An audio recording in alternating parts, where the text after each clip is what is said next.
How old were you? How old was I?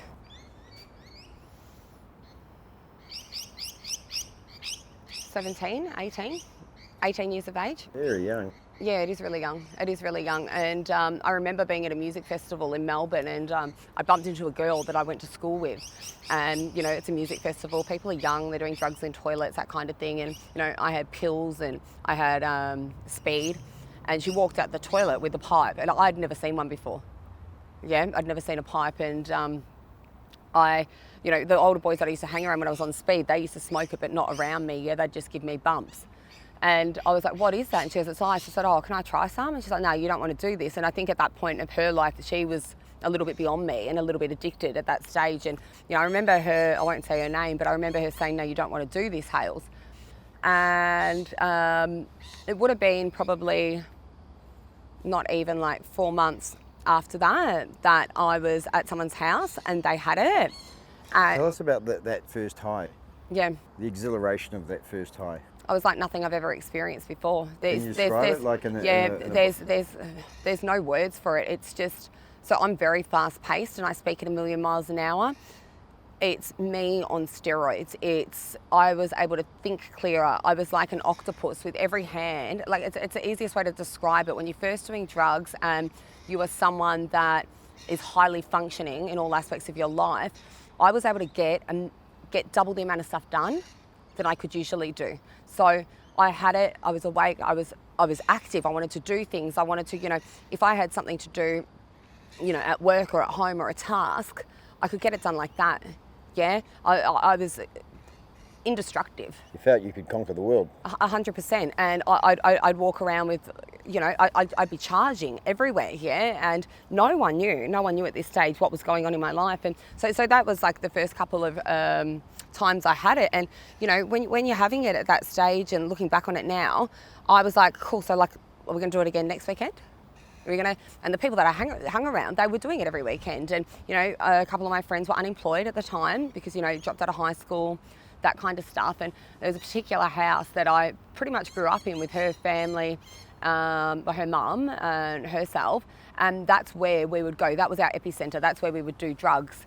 And it got to the point where it was almost like we would be up for 2 to 4 days at a time. Well, no, you know what?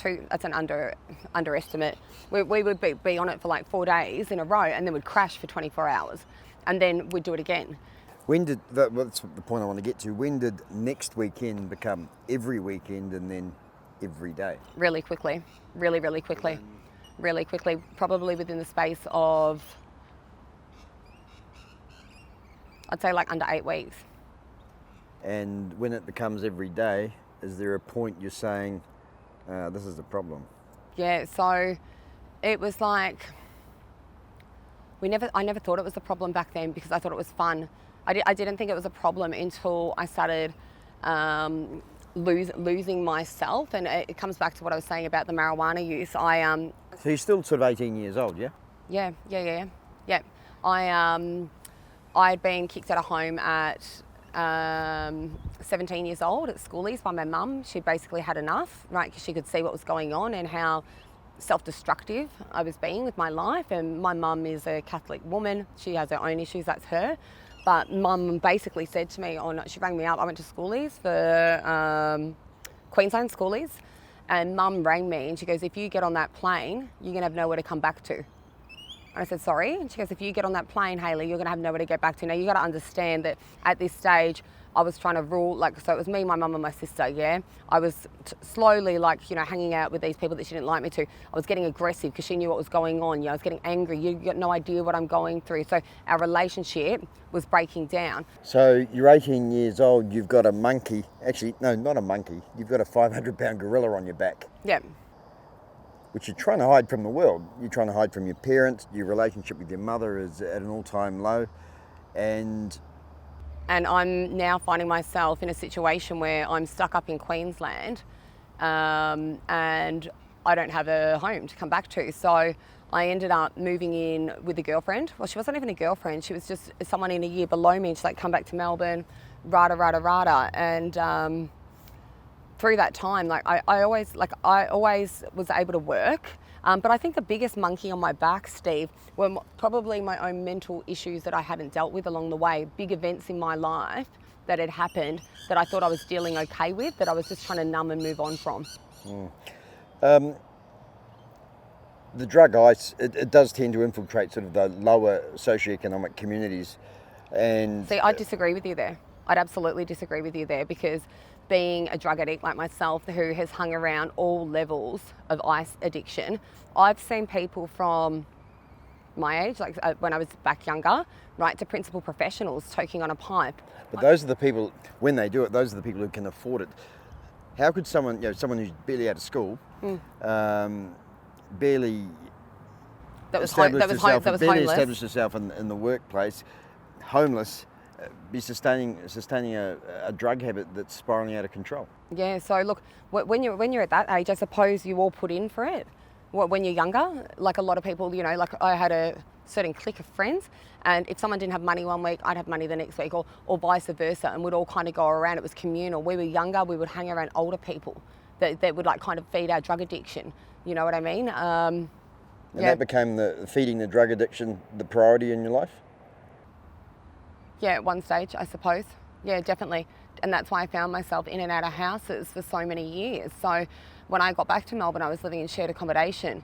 And when you're in shared accommodation, you find yourself at absolute levels of depravity that you could never imagine. So I was living with some of the most... It was horrible. It was really horrible, yeah. So, and then I would move into these houses, and you get a lock for your room, you got a communal kitchen, you got a communal lounge room, and so I'd go to my friends' houses, do the drugs, come home, and then I'd see this environment, and I knew I was better than that. I knew I wasn't one of these people, but I must have been to some extent. But these were older people that were on harder drugs, and you know what? I'd end up packing up my bag and moving to another shared house because I didn't want to be around that. But there's one of those people in every situation, unfortunately. And it's not fun anymore. No, it's not fun anymore. It's definitely not fun anymore. So, look, it had its fun times, but rebuilding your life and having to move around so much and scraping around, it's not fun anymore. It was horrible. And you say you're not one of those people, but you sort of are one of those people. That's what happens. Yeah, definitely. So when I say I wasn't one of those people, I was like, who knows? They could have been at one stage the same person that I was, but looking back at the young girl that went to the private school, had their family behind them, they could have been just up a few years from me. You know what I mean? Where I was just at the early stages, and I thought, I kind of got a grasp on this, that I'm okay. But yeah, I lived with people that used needles and that kind of stuff. And I remember having a shower one day and going into the communal shower, and there was a needle on the floor. Yeah, and I remember calling my dad, absolutely crying my eyes out and saying, where have you put me? And this is when I got back from Queensland. I was closer with my mum before I went to Queensland.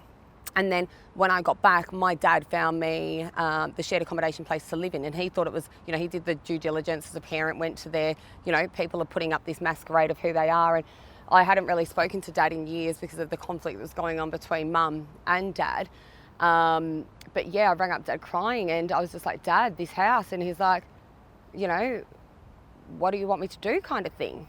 And I'm like, I've got to get out of here. And Dad didn't know that I was using ice, because Dad's my best mate now, but Dad wasn't my best mate for so many years. For so many years, my father was out of my life. And I think you'll see on the Married at First Sight that my old man knows everything about me. My dad is my biggest supporter and my number one fan. But, I rang him, and he's like, okay, Hales, he kind of knew what Mum said. I don't actually think Mum said that much about my drug abuse to my dad, because their relationship was breaking down. So, I'd move houses, and that wasn't fun. And then you'd move around with, it was horrible. At certain stages of my life, I had lost the shared houses. So you lose the shared house, right? And now you're hanging around these bigger drug dealers, right? Because it's survival of the fittest, yeah? You're hanging around them because they've got money to pay for hotel rooms, because they go from hotel room to hotel room and do their business, wheel or deal. So now I'm living out of hotel rooms where the couple of times a week where you're gonna get sleep, you can't sleep because you've got people coming in and out of the hotel room. You've got no privacy, This is life in the fast lane. life in the fast lane, but I'm going backwards, and I'm losing my identity, and I'm in a codependent relationship, not only with the drug but with the people that I'm hanging around. So, and these people, they use drugs as a device to get what they want. Surely they're not just giving you drugs for nothing. What do you have to do in return? They were giving me drugs for nothing. I think a lot of the time that I was a pretty girl. Yeah, I was someone that could speak well, someone that was educated, and I was used to make their shitty existence look kind of normal in a public eye. So when I did, and Steve, I got shared houses, but then I also got my own units in between this, yeah? And instead of them living at hotel rooms, they could come to me, we could go out and we could look like they weren't a certain way. You know what I mean? Like some sort of PR endorsement. Yeah, 100%, a face to their slumminess, basically. And, so then I was moving around hotel rooms and living with these people that just didn't care about me. And, I got told off someone one day, the best thing you could do, Hayley, is we should change your name. Sorry? This is totally off topic, but I remember looking back on it now, I'm like, why did these people want me to change my name? What, so I could get lost in a system and no one could ever find me? Some of the stuff that was happening to me was just terrible. I remember hanging around these people once at one certain stage, and I was on Centrelink at the time, and I went to hand in my Centrelink form, and my Centrelink had been cut off. And it had been cut off because someone had pretended to be me and actually cut off my Centrelink. And why did they do that? So then I've got no other choice but to hang around these people and to do what they were doing. But you'd lost your identity anyway. I had lost my identity, but I don't know.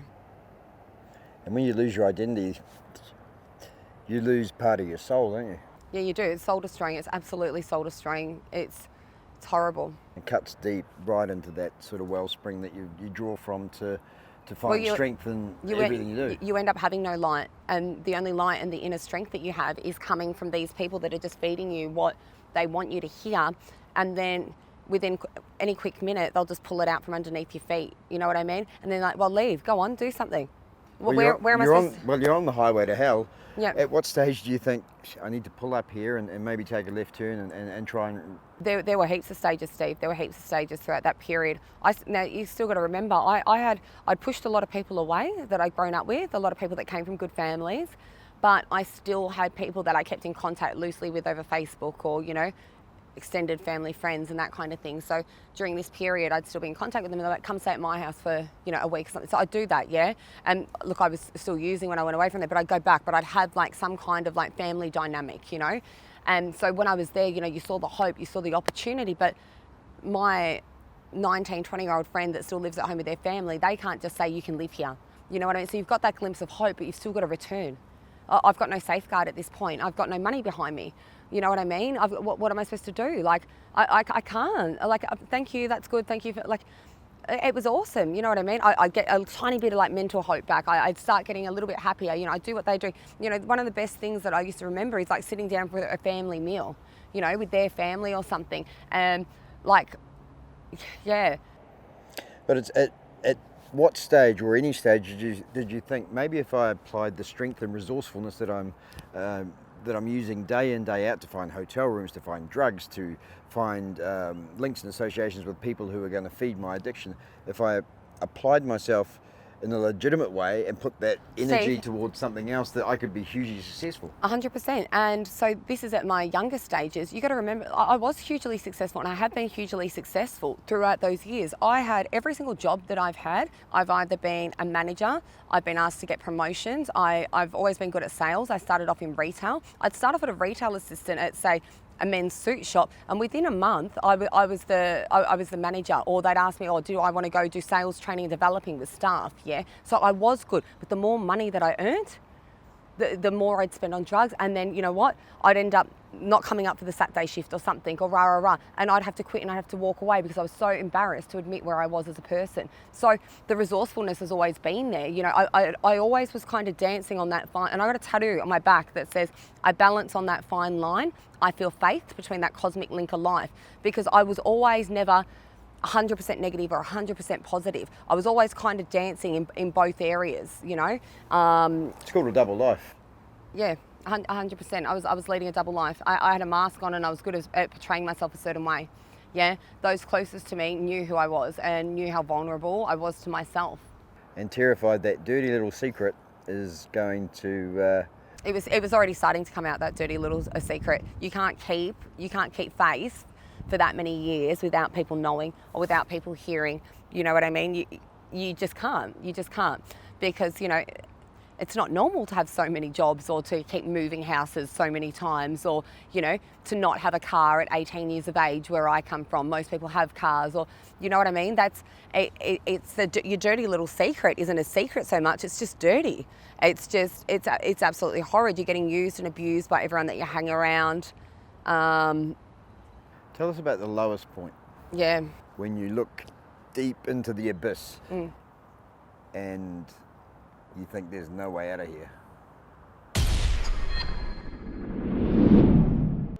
Lost all contact with my family. At some points in my life, I was stealing food. People would run across my roof. These people that I was hanging around would send other people to run across my roof and then go, was it like anything that happened tonight? Like, how are you? I definitely would steal items and sell it to support myself. One of the biggest things I did was I moved out of my hometown, and I moved just far away enough where they couldn't deliver me drugs. I just never looked back.